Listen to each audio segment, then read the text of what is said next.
I'm Tamara Thomas, editor-in-chief of UrbanHealthToday.com, part of the DocWire family of medical news sites, and I want to thank you for tuning in to Urban Health Weekly.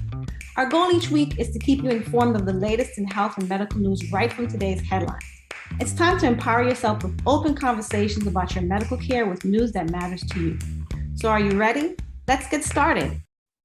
I'm Tamara Thomas, editor-in-chief of Urban Health Today, and I'm speaking with Anabell Castro Thompson, nurse practitioner and senior vice president for health equity at Equality Health, a leading provider of value-based care focused on improving the health of diverse populations. She's here to talk about ways to reduce health inequities in Latino communities. Thank you for speaking with me today, Anabell. It is wonderful to be joining you, Tamara. Thank you for the invitation. Oh, you're quite welcome. So let's get started. Can you talk about some of the statistics driving health inequities in Latino communities? Mm-hmm. Absolutely. So there are both positive and negative health outcomes among Latinos. The data tells us that Latinos have the longest life expectancy of any racial and ethnic group in the United States. And we also have lower death rates due to heart disease and cancer than non-Hispanic whites. Yet, we have higher rates of chronic conditions such as type 2 diabetes, chronic kidney disease, and we are also disproportionately impacted by low birth weight, obesity, HIV/AIDS, and COVID-19. A few of the data that we have on the Latino community is that life expectancy among Latinos in the United States is about 78.8 years compared to 77.6 years for non-Hispanic whites. This is compared to 71.8 years for non-Hispanic Black residents. When we look at cancer death rates, we have 122 death rates per 100,000 among Latinos. And this is low compared to 170 deaths per 100,000 among non-Hispanic whites. When we look at heart disease death rates, we're at 129 versus 173 deaths per 100,000. Some of the more stark though comparison, Tamara, when we look at the Latino community is chronic disease. When we look at diabetes, Latinos are twice as likely to have type 2 diabetes, even though we're a smaller portion of the US populations. Over our lifetime, the CDC estimates that Latinos have a 40% chance of developing type 2 diabetes throughout our lifetime. And we have greater than 50% chance to get it at a younger age. The problem here is that when we do get type 2 diabetes, it leads to greater complications. And so in Latino populations, we see a greater number of amputations, we see retinopathy, which is eye disease or blindness, and we also see kidney disease. Latinos generally also experience higher rates of obesity than non-Hispanic whites. And so among Latino American women, we have 79% are overweight and obese compared to 64% of the non-Hispanic white population. These findings also translate to childhood obesity in Latinos. And so we are seeing about 39% compares to 29% in Hispanic whites. And so these are changes that we're seeing in our community that will have long-term repercussions in our healthcare system for years to come. The last thing I wanted to say, Tamara, is that we know that in COVID-19, Latino communities were disproportionately affected. And so while we accounted for 21% of the nation's COVID-19 rates. And what I want to say is that Latinos face 1.0 times more infection.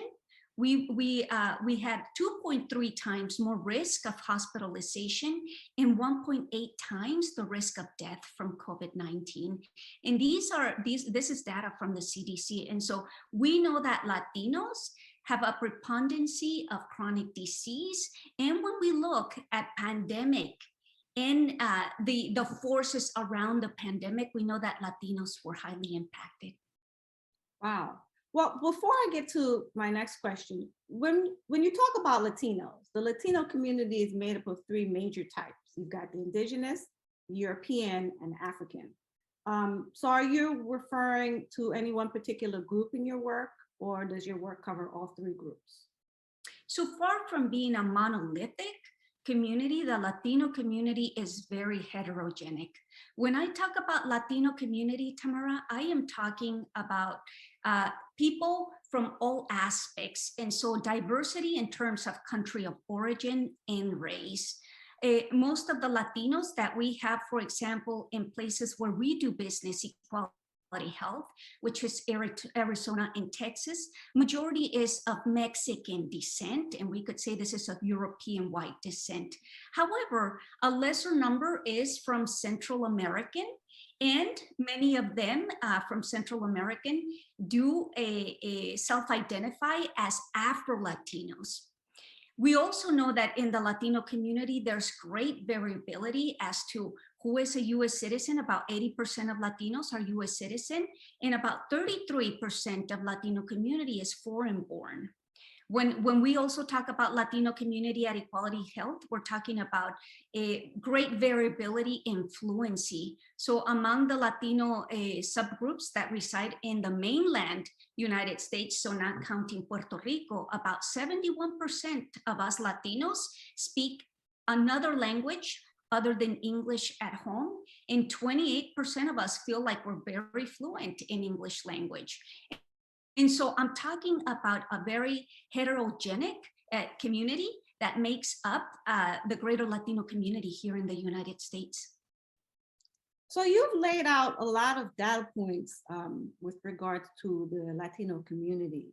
Can you talk about the factors driving these health inequities? Yes. So typically, a group with educational, economics, and healthcare advantage, such as non-Hispanic whites, will outlive a disadvantaged population. And so it is true that when comparing life expectancy between non-Hispanic whites and African Americans and Native Americans and Latinos, Latinos have a greater life expectancy. However, we do know that there's this phenomena going on in Latino community, that Latinos who regularly live or come from another country and were not born here in the United States, we happen to see a Hispanic paradox. The Hispanic paradox tells us that Latinos who are coming from another country, they bring with them some social behaviors that are very conducive to less chronicity of disease and greater life expectancy. We also know that there's Latino subgroups such as Mexican and Dominicans that tend to not smoke and that have greater habits or bring with them these cohesive social norms that particularly assist them.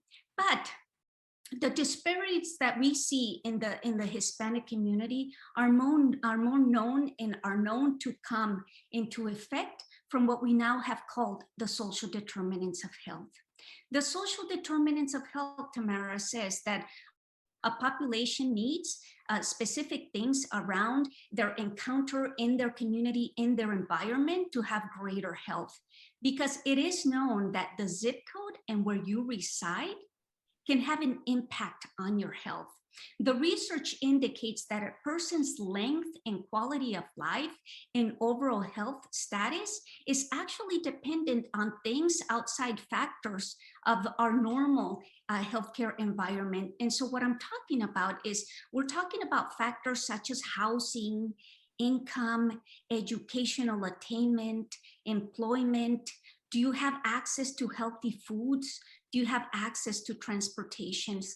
These social and economic factors actually, we know, drive up 80% of the health outcomes in the health equation. And so what we've come to understand in our healthcare system is that health is much more than an intervention at the time of illness, in that we need to be providing populations basic needs so that medical health and medicines do not become a luxury. Now, are you finding this data on lower socioeconomic Latinos, or is this regardless of income? So there's several things, and that's a great question, Tamara. There's several things that play into effect. So some of the things that we know about the Hispanic community, for example, is that when we look at educational attainment, right, only about 72% of Latinos have a high school diploma compared to 95% of non-Hispanic whites. And when we look at bachelor's degrees, only about 19% of Latinos compared to 40% of non-Hispanic whites have a bachelor's degree, right? We all know that more education leads to a transcendence, greater attainment, better jobs, right? More cohesion in the environment. When we look at employment, we know that 23% of Latinos work in the service occupations. And when we look at household incomes, Latinos have about a $55,000 yearly annual compared to $75,000 for non-Hispanic whites. We also know that Latinos have the highest uninsurance rates of any racial and ethnic group in the United States. In 2020, about 18% of Latino populations were not covered by health insurance. This is compared to only 5% of non-Hispanic whites. And so all of these things, Tamara, lead to some of the health inequities and health disparities that we are seeing in the health of our communities.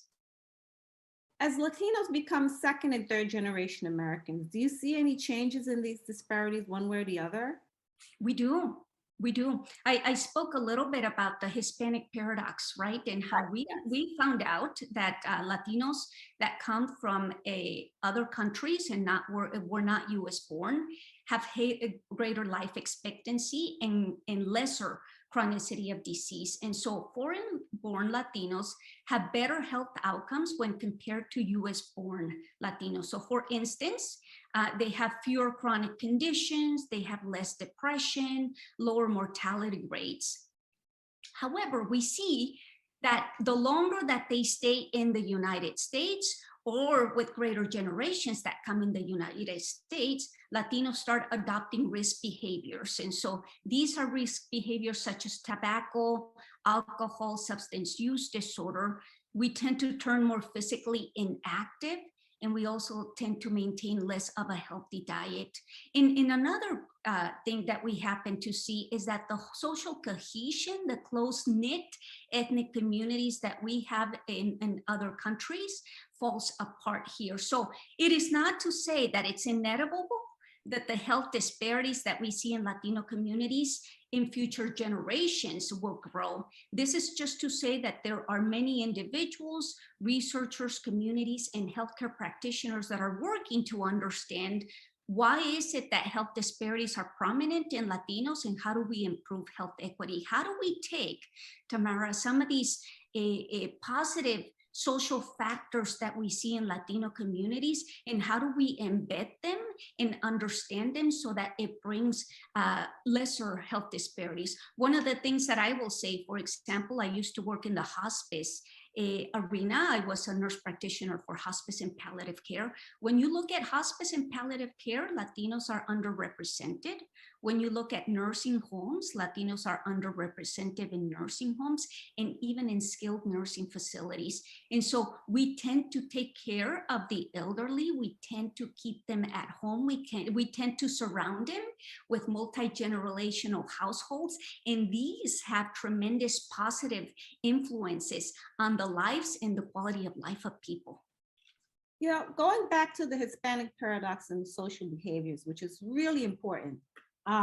Basically, what you're talking about is the Americanization of the future generations, or as they stay in the country. There was a study that was done, and they found that Asians, when they, the breast cancer rates, for example, very low in their countries. I think it was a Japanese study. And then when they came to America and adopted American habits and lifestyles, breast cancer rates went up. So it's very interesting how the Americanization of cultures just, creates these really modifiable risk factors. Fascinating. I would also add, Tamara, that you know many of our ethnic and underserved populations or ethnic minority populations were very much underrepresented in higher sectors of our society. And so to a certain extent, the more acculturated we become, the higher educated that we become, we tend to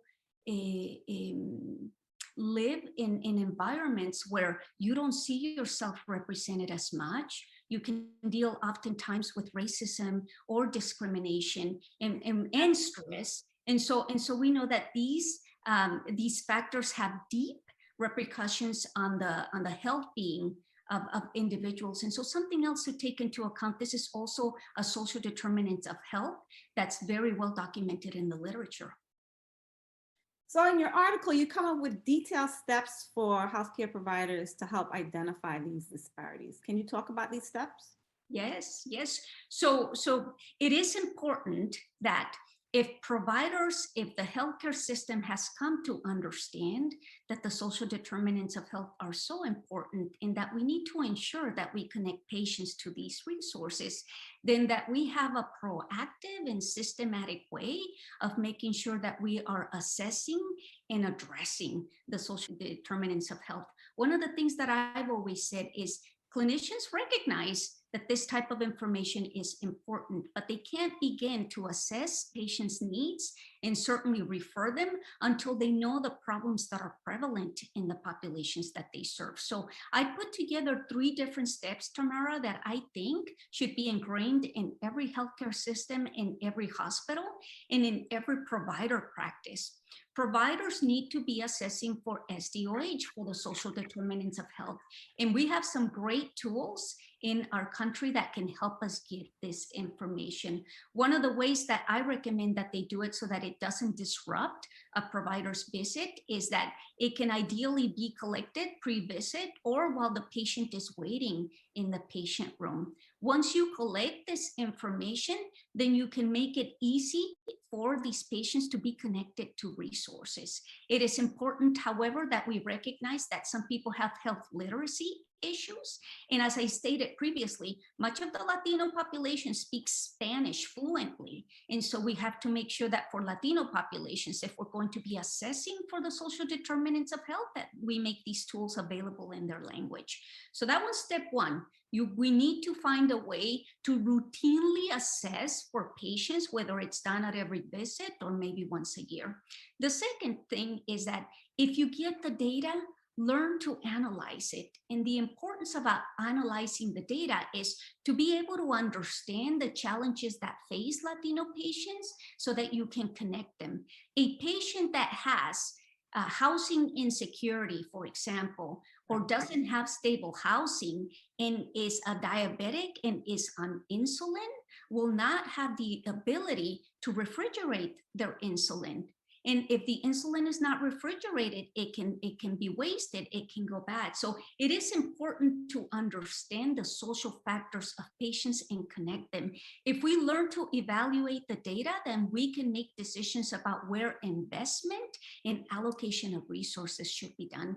And then last but not least, if we are going to be asking our providers to assess for these insecurities, then we need to give them a mechanism to connect patients. I've always said that the clinician's practice or a provider practice is one of the best places to assess because often providers have a relationship of trust with these patients. And so let's make sure that as healthcare system, as people working in the healthcare field, that we've actually have procured partnerships in the community with community-based organizations that are capable of fulfilling these needs for patients and that can actually connect them. That somebody from the agency is going to pick up the phone and say, I received this referral. I know that you need to be connected. I am happy to ensure that you meet all the criteria and that I can enlist you in this program right now so that you can be assisted. When we get to that point, Tamara, we will definitely help ensure that many of these health disparities lessen and we improve health equity.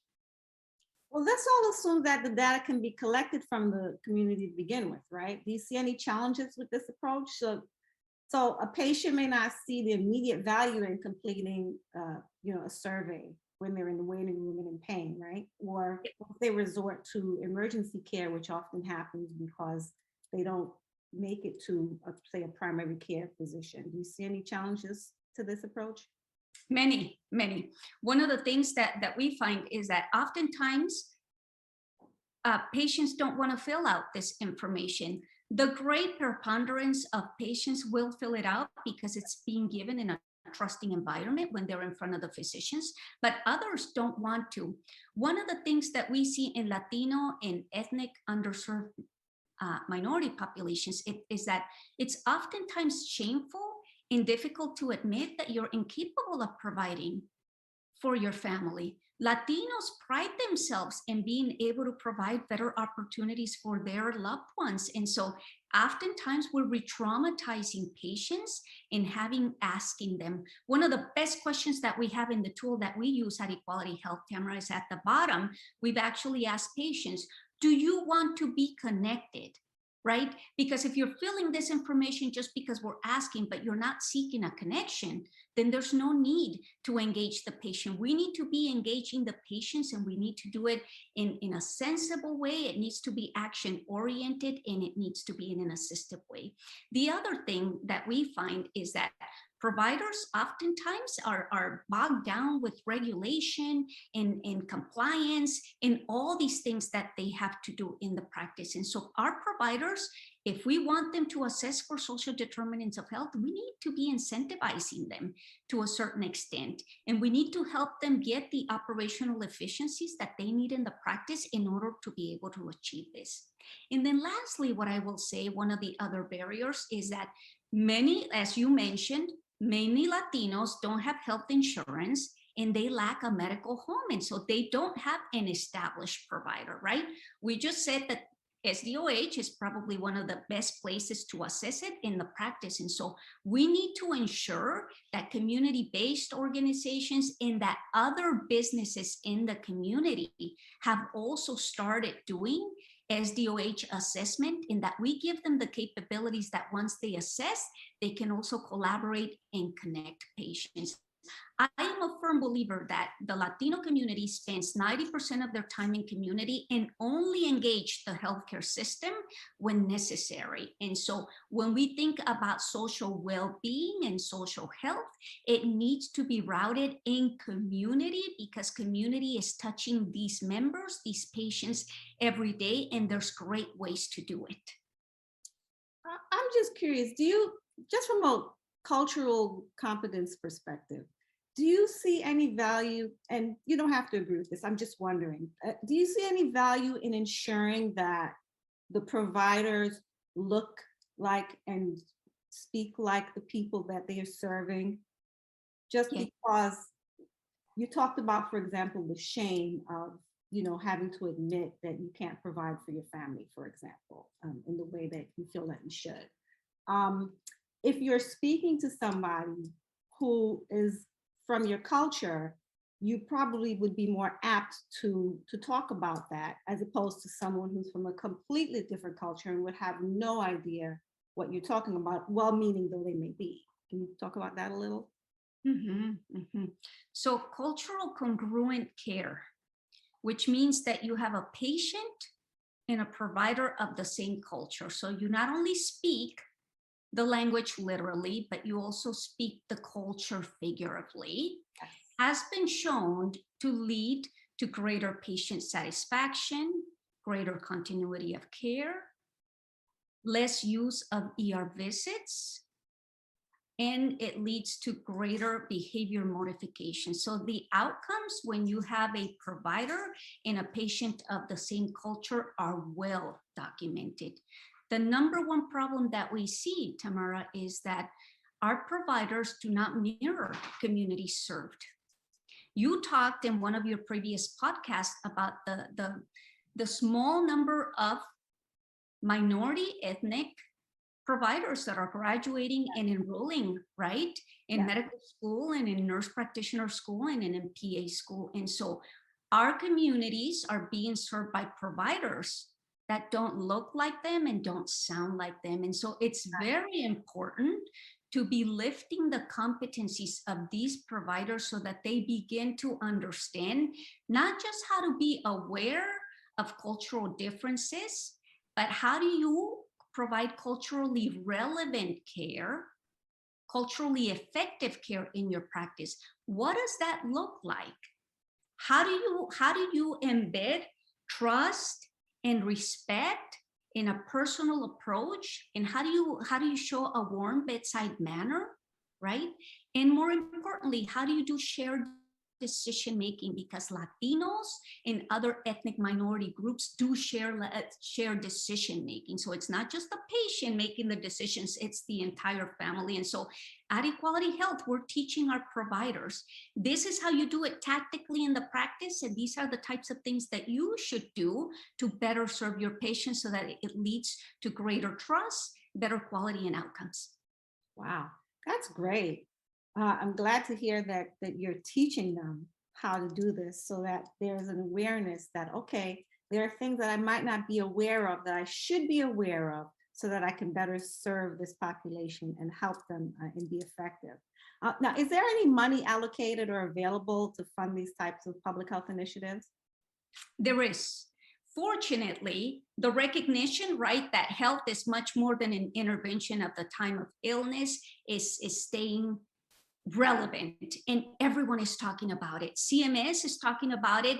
Every single health entity is focusing on it. And so we have increasingly, there is state efforts, municipality efforts, and federal efforts to make sure that we fund these initiatives. Some states are pursuing 1115 waivers. These allows you to focus specific dollars into SDOH to make sure that you're assessing and addressing SDOH. Here in Arizona, the Arizona Health Information Exchange and the Arizona Health Care Cost Containment System, which is our Medicaid agency, has partnered to implement a single statewide referral service that builds state infrastructure to make sure that everyone is going to be compensated and monetarily incentivized to address and assess the social determinants of health. So this is similar to the effort that's taking place in North Carolina, which they call the NC Care 360, and other states have done it too. And so glad to see that there's more concentrated efforts, global broad efforts, to make sure that everyone is utilizing the same system, to make sure that we create efficiencies in the system, and to make sure that community-based organizations are not just bombarded with referrals, but have the mechanisms to really meet the needs of patients. And how do you have anything in place to catch people who fall out of the care or fall out of the system? So, someone starts and then for whatever reason, maybe work, maybe it's just too much, maybe there are certain, barriers, they don't continue their care. How do you catch those people as they're falling? So some of the things that we're doing at Equality Health, Tamara, is we have community healthcare workers. We recognize that there are people that are the social phenomena or perhaps the chronicity of disease has caused them to be too sick, to lose their insurance, and to have less capabilities for self-care, right?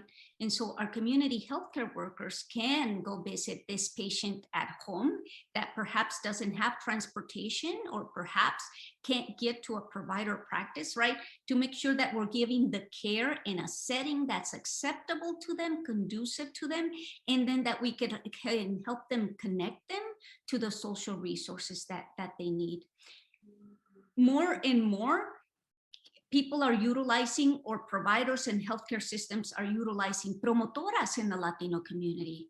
community healthcare workers. We're using social workers because there's an understanding that the social phenomena is so important. And we're allocating dollars towards home care, which is important for people, whether your home care is in your home or your home care is wherever you put a roof over your head, including homeless population. And so we need to be creative. We also need to get outside the four walls of healthcare and have the recognition that health is going to be more importantly addressed in a community setting, in their home, and with partners that encompasses health and human services, public health entities, community-based organizations, nonprofits, and certainly the private sector, because there's a lot of tools and technology that can be drawn from those entities to support this type of work. I have two questions. What is a promotora? So a promotora is somebody that promotes health. And promotoras are usually people that don't necessarily have medical training. Tamara, these are your people in the community that, like you, are movers and shakers, and they are willing to engage their neighbors, their communities to instill health. So increasingly, the healthcare system is training these community, oftentimes they're women, these women with education, we're empowering them so that they can go around their community, empowering not just their families and their extended families, but their communities as a whole.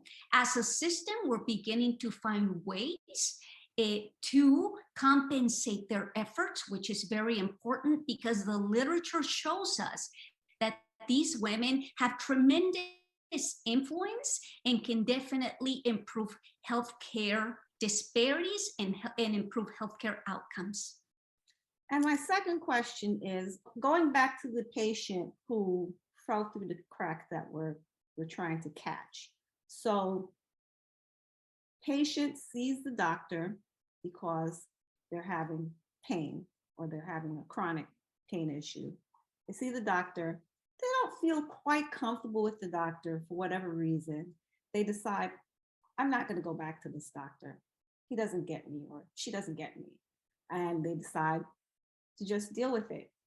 Now, so then what happens? This person doesn't come back for their next appointment. How do we find them and bring them back in? So increasingly health systems and health-derived products like ours, right? We work with providers and we work with the healthcare systems. We are the barrier. We are the place where patients that are falling out of the healthcare system, like you said, there has to be a safety net. Somebody needs to catch them, right? And take them back to the healthcare system. And so to a certain extent, that's us, Tamara. One of the things that we are doing is we recognize that there are patients that don't like their provider. We also know that there are patients that they like their provider, but they don't like the front office and the back office, right? And so people are making decisions with their head about who they want to have this relationship of trust with, and they're acting with their feet, oftentimes not going back to their provider or oftentimes seeking another provider. But we understand that there has to be a deep relationships and a good understanding of health in order for plan of care to be successful. And so one of the things that we can do is we can reposition and realign that patient with another provider. Oh, nice. Right? We need to understand who are our providers, what is their culture, what are the skills that they have, and to what extent do they service different, underserved, unique, vulnerable populations so that we can start matching patients. Just as much, Tamara, we need to understand who our patients are. I will tell you that from a healthcare perspective, we don't do a good job at asking our patients, what is your racial and ethnic denomination? What language do you prefer us to communicate with?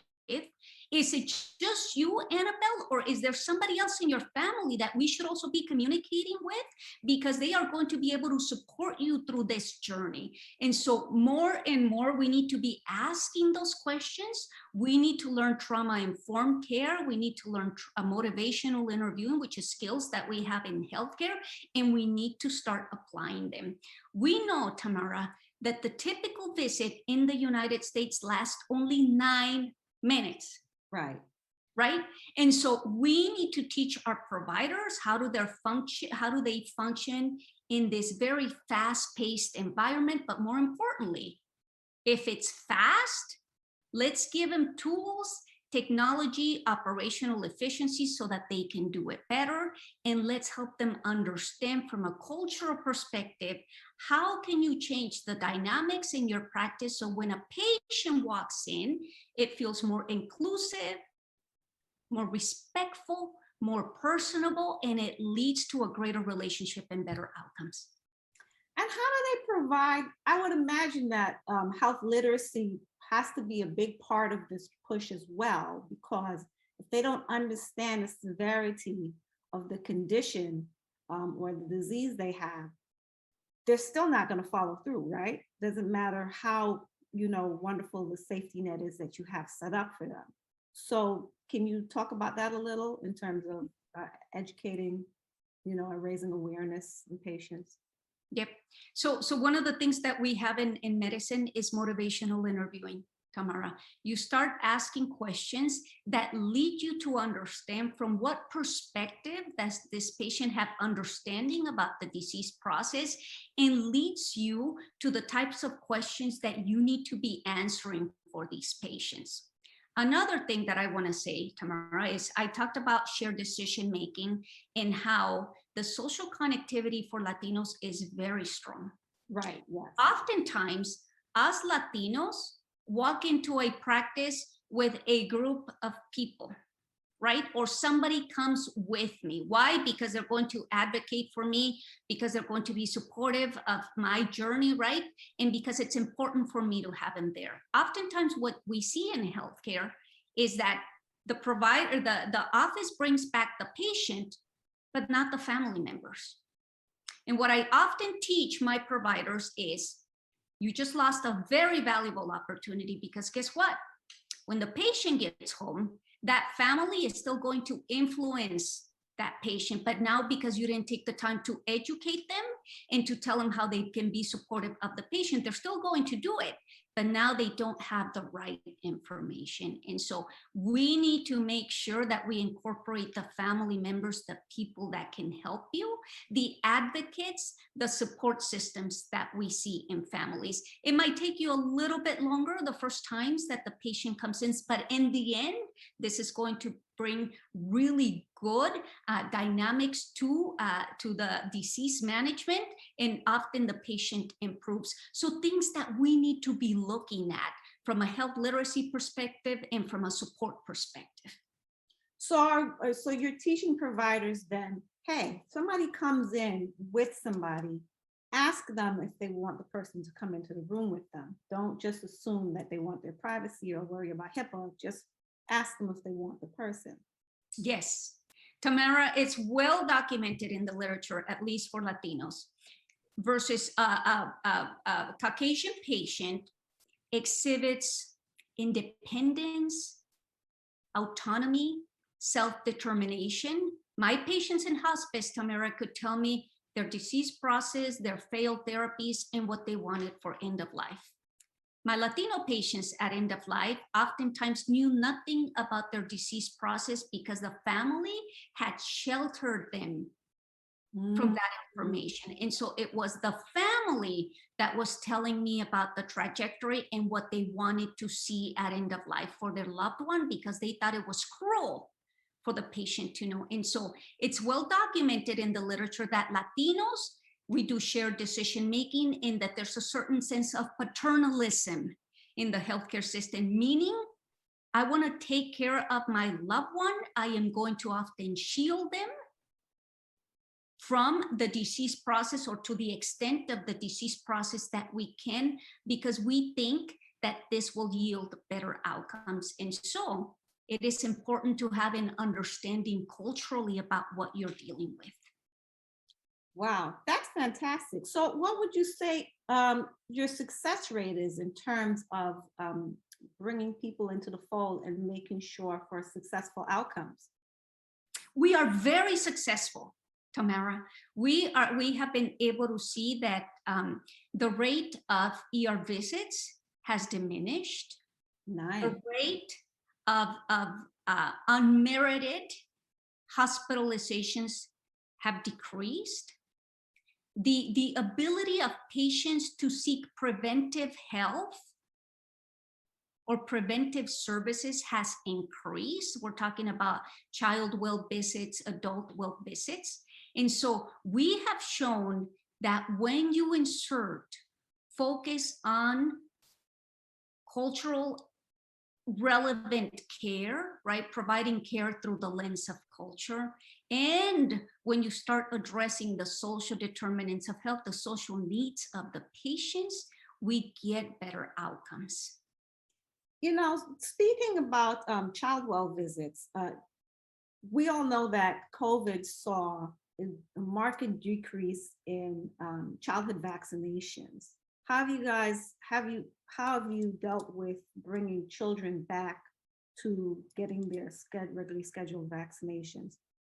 It's a multifaceted approach. And so some of the things that we do, Tamara, if you want to have presence and visibility in the community, don't just try to engage members of the community when they're sick. You have to do it in sickness and in health, like in marriage. I like right? that. Yes. And so you have to be visible, you have to be approachable, and you have to be present. And so we have a wide array of efforts that we do in the community for health education, health promotion, community health fairs, community festivals, health festivals, and things like this. We also have conversations. We have a YouTube channel, which we call Cafecito con Equality Health for the Hispanic community. These are community conversations that we're having every month. And we acted, Tamara, as if you and I were talking over coffee. We're two friends talking. These are not academic conversations. These are conversations for the people to understand about certain topics. We talk about disease process, we talk about management of disease, but we also talk about prevention. When school was about to start, we talked precisely about that, about a child well visit. Why is it important, right? And when to do it. We talked about physicals that you have to have for sports, but just for people to understand the value behind that and the reasons as to why you do it. And then furthermore, Tamara, we have very specified efforts in the provider practice, because we want our providers to be calling their patients that they need to come back into the office and to be engaging members proactively so that we can give them better health. We know that facets of healthcare at Equality Health is, how do you prioritize health? How do you do healthcare prevention? So preventative care is very important. And then utilization of the healthcare system. How do you utilize the healthcare system more appropriately? And these are all things that we need to teach our communities. I wish that Equality Health was all across the country, because it sounds like what you guys are doing is nothing short of a miracle, bringing people into the fold and thinking of them like you would think of your own family, it sounds like. The care and consideration that you guys put into these health plans to bring people in is just incredible. Actually, absolutely incredible work. Anabell Castro Thompson, thank you so much for your time today. This was really uplifting, and thank you so much. This was fantastic. And I hope you'll come back and, and tell me more about, the great work that you guys do as you expand. My pleasure. It was nice to meet you. Thanks for listening to Urban Health Weekly today. I hope you'll join me and my friends next week so you can stay informed and inspired to take control of your health. See you next time.